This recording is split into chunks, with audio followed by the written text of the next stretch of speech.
Estamos aqui em mais uma aula do professor Vinícius Lemos, no curso completo de procedimento comum, de petição inicial até coisa julgada.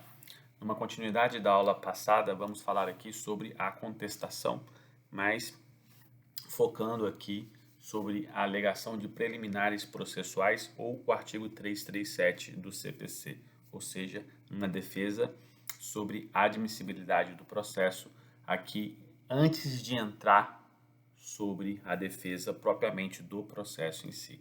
Então, numa construção de argumentações da própria contestação, você alega impugnações processuais. E essas alegações de impugnações processuais, ou seja, sobre a admissibilidade do processo em si, serão tidas como preliminares de contestação. E por que o termo preliminar? Porque antes de se discutir as defesas que você realiza sobre a petição inicial, sobre os fatos e os fundamentos jurídicos do pedido, causa de pedir próxima, remota, as consequências jurídicas da causa de pedir e o próprio pedido, a série de pedidos realizados pelo autor, você pode impugnar que o processo, a formação processual tem alguma espécie de vício. E por ter vício precisa ser aqui considerado, precisa ser analisado antes do julgamento do próprio processo.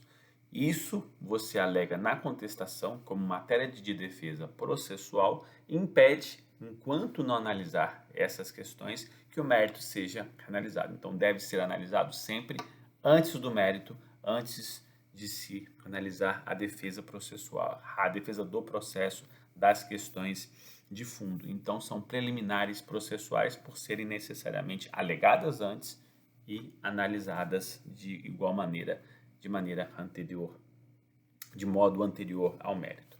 A primeira dessas alegações, e são várias que são possíveis aqui, você pode fazer mais de uma na sua peça de contestação, é a alegação de inexistência ou nulidade de citação. A citação, como a gente já viu na aula de citação, é a formação, a convocação do réu para a relação processual. E se a convocação do réu para a relação processual, a triangularização do processo só se torna clara quando o réu está convocado, ciente de que existe um processo em que ele naturalmente é um réu. Então, se essa citação estiver ou inexistente, ou nula, ou com algum vício, o réu que desejar contestar e se defender deve, no primeiro momento, alegar a citação teve algum vício. Com isso, você tem a alegação de nulidade ou inexistência da citação. Por quê? Porque é direito do réu que essa citação tenha sido aqui realizada de modo eficaz, de modo correto. É óbvio que é um tanto incongruente, né? Como assim incongruente? Como que o réu irá contestar se ele não foi citado corretamente? Então, isso é uma discussão que pode ser que, se ele ficar sabendo que está correndo o prazo dele de contestação, contesta e alega isso.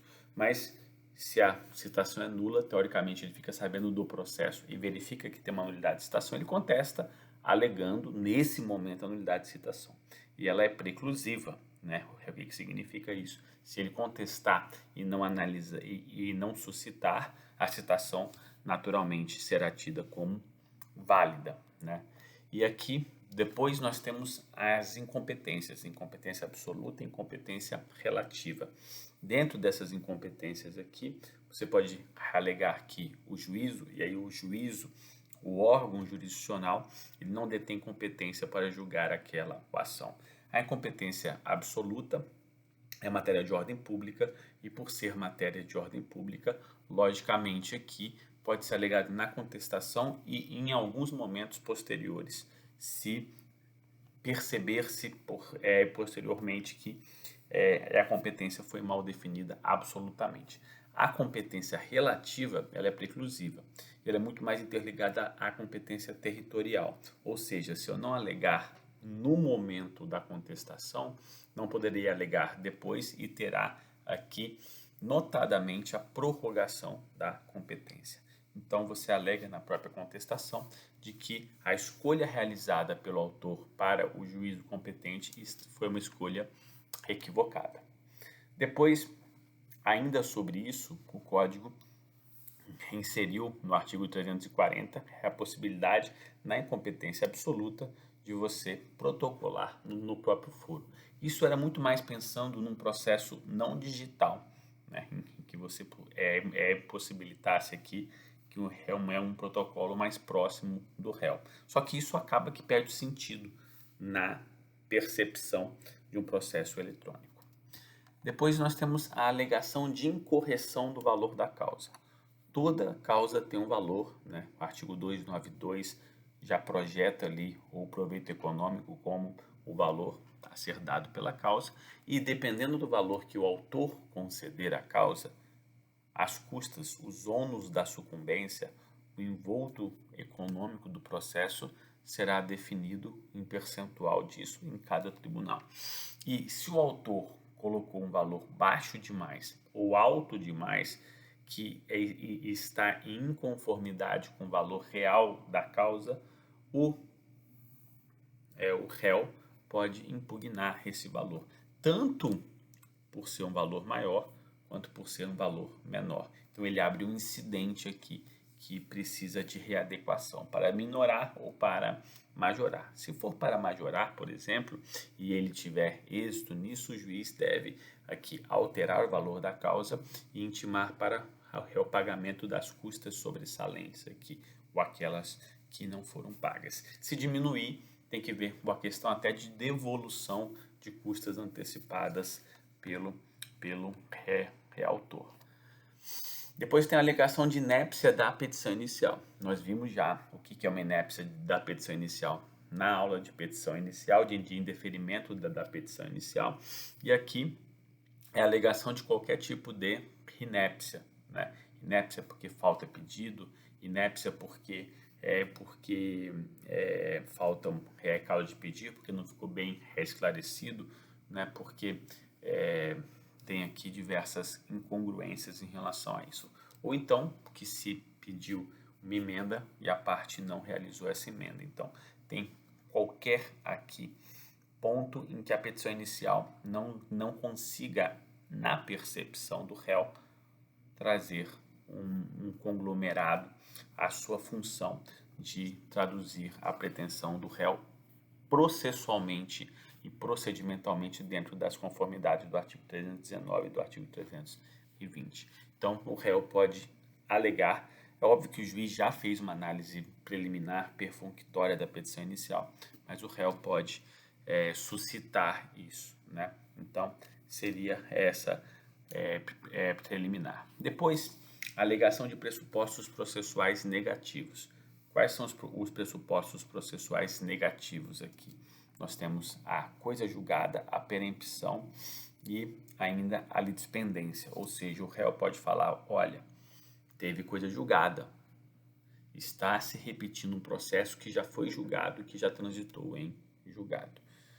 A litispendência está se repetindo um processo que tem um outro em andamento igual, com identidade entre as partes, identidade entre causa de pedir e do pedido. Qual que é a diferença aqui? A coisa julgada tem essa mesma identidade, mas já foi julgado e transitou em julgado, formando uma coisa julgada material, e tem a litispendência, que o processo está em andamento. Então a diferença é um lapso temporal, enquanto um está em andamento, o outro já ocorreu esse julgamento e a formação da coisa julgada. É o terceiro pressuposto negativo aqui, é a perempção, né? Ou seja, a parte já entrou com o processo 3 vezes igual e não teve êxito porque teve uma sentença sem mérito e com isso ele tentou a 4ª vez, o que gera a perempção a partir da 3ª vez. Essas alegações impedem, por isso são negativas, elas não podem ter um processo. O réu alega, olha, aconteceu um desses pressupostos negativos, então tem que extinguir o processo aqui. Depois tem a alegação de conexão e continência, ou seja, esse processo ele é conexo ou continente a um outro processo já existente e aí tem que ter a reunião desses processos, né? Seja porque tem a mesma causa de pedir, tem os mesmos pedidos e aí você alega ou questão de prejudicialidade sobre as causas de pedido, sobre as decisões, para que não tenham decisões contraditórias, você alega que os processos devem ser reunidos, né? Então você pode fazer essa alegação de conexão e continência ainda.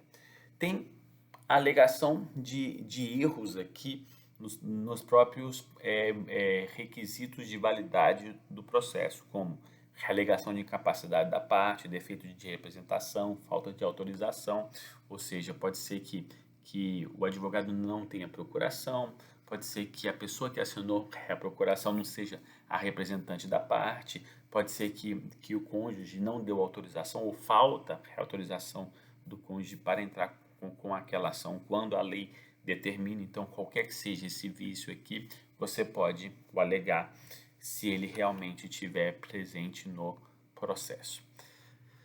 Tem aqui ainda as alegações de ausência de legitimidade e interesse processual. E eu vou dividir em duas aqui. A legitimidade pode ser tanto a legitimidade ativa, o autor não é legítimo, ou um dos autores não é legítimo para propor essa ação, ou legitimidade do próprio réu. Eu, réu, não sou legítimo para responder essa ação. Então, a alegação de legitimidade ou de ausência de legitimidade ou ilegitimidade. Tem ainda a alegação de falta de interesse ou ausência de interesse processual, ou seja, não tem por que essa ação ser intentada, porque tinha como resolver fora do judiciário. Um exemplo para que você entre com uma ação previdenciária, você precisa de um processo administrativo. Você pode até alegar que o processo administrativo está demorando muito, mas você não pode diretamente passar por cima do administrativo previdenciário e já entrar com a ação, porque vai faltar interesse processual. O interesse processual é dentro de necessidade e adequação. Você diz que a jurisdição ainda não é um meio adequado. Sobre a legitimidade, quando você, réu, alega que você é legítimo, você tem que dizer qual que seria o réu legítimo se você souber. Então é necessário que você faça essa indicação se a causa de pedir ali demonstrar que você, na sua defesa, você sabe quem que é o réu correto, não é você indica qual que é esse réu correto. É dever do réu fazer essa indicação aqui. Necessariamente isso, porque pode ter a correção pelo autor. O que significa essa correção? O autor, ciente de que ele errou, ele pode aqui aceitar com a sugestão do réu e alterar o polo passivo. Ele pode acrescer o novo réu ou pode simplesmente negar sobre isso e manter o mesmo polo passivo. Depois tem a alegação de convenção de arbitragem. O que é convenção de arbitragem? As partes, em algum negócio jurídico anterior ao processo ou no meio do processo, aqui realizaram convenção de arbitragem. Antes, somente como uma cláusula compromissória de um contrato, ou depois que teve o problema como um compromisso arbitral. Qualquer um dos dois tira a jurisdição estatal e leva a jurisdição para o árbitro. Se mesmo assim uma das partes descumpre esse acordo, esse negócio jurídico realizado para que seja na arbitragem, não na jurisdição, a outra parte, nesse caso o réu, pode falar: eu relembro que nós temos um acordo de ser na arbitragem. E aí vai ser feita uma análise se esse acordo é válido ou não em relação a esse ponto. Se for válido, extinta a ação jurisdicional e as partes, se quiserem, levam para a arbitragem. Depois nós temos ainda falta de caução. O que significa isso? Em determinadas espécies de demanda, a lei exige que seja realizada uma caução para o processo, ou seja, para que eu demande, eu tenho que depositar um determinado valor ou trazer aqui uma caução, eu realizo uma caução. Nessas ações que necessitam de caução, se eu não o fizer, aí você tem um vício processual que pode ser alegado pelo réu. O juiz já pode ver de plano, mas pode ser alegado pelo réu. Depois nós temos aqui a última, a concessão do benefício da justiça gratuita. Uma vez concedido esse benefício, o réu pode dizer que o autor não faz jus a esse benefício. O que significa não faz jus a esse benefício? Ele impugna, fala, o autor tem uma vida que não necessita desse benefício à justiça gratuita. E aí tem todo um incidente sobre esse ponto. E é uma defesa processual.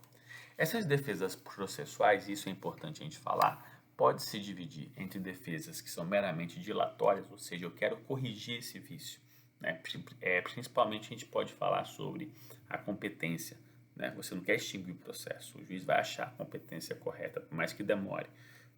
A conexão e continência, você quer juntar os processos, você não quer extinguir os processos. E nós temos os peremptórios, que não tem como você prosseguir com o processo, coisa julgada, realidade de pendência e tudo mais. E tem aqueles, como a gente já falou, que é a zona de penumbra entre um e outro, quando você tem vícios que são dilatórios, porque eles podem ser corrigidos. Né? A falta de uma procuração pode ser suprida, né? Então vai ser dado prazo, vai ter a primazia ao julgamento de mérito e depois, se não for suprido, você pode ter a perempção ou você pode ter ali a consequência peremptória, a extinção do processo. Então, essas alegações de vícios são pelo réu na contestação em que ele tem aqui uma percepção de que teve esse vício. A maioria aqui são matérias de ordem pública. E aí o juiz pode analisar independentemente da contestação, independentemente de que o réu alegue na contestação. Só que tem dois que necessitam que o réu faça essa alegação. Alegação de convenção de arbitragem e alegação de competência relativa. Essas não podem ser feitas de ofício. E aí a gente tem que perceber quais são matérias de ordem pública e que o juiz pode analisar de ofício e que mesmo assim são preclusivas. Então, várias delas o juiz pode analisar de ofício, mas são preclusivas, né? Mais ou menos o vício de citação. O juiz pode analisar de ofício, mas se o réu não alegar nesse momento, para o réu tem uma preclusão. Então, ele não pode alegar em momento posterior, porque é um ato contraditório, que ele contesta, não alega a citação e depois ele faria essa defesa. Então, nós temos algumas concepções em relação a isso. Essas são as preliminares, essa é a aula de hoje sobre as preliminares de contestação e voltamos no momento posterior, numa aula posterior, ainda em contestação, sobre como que se faz os pedidos, as alegações, a construção da causa de pedir defensiva e como que se faz o pedido. Quem gostou, curte a página, se inscreva e até a próxima aula.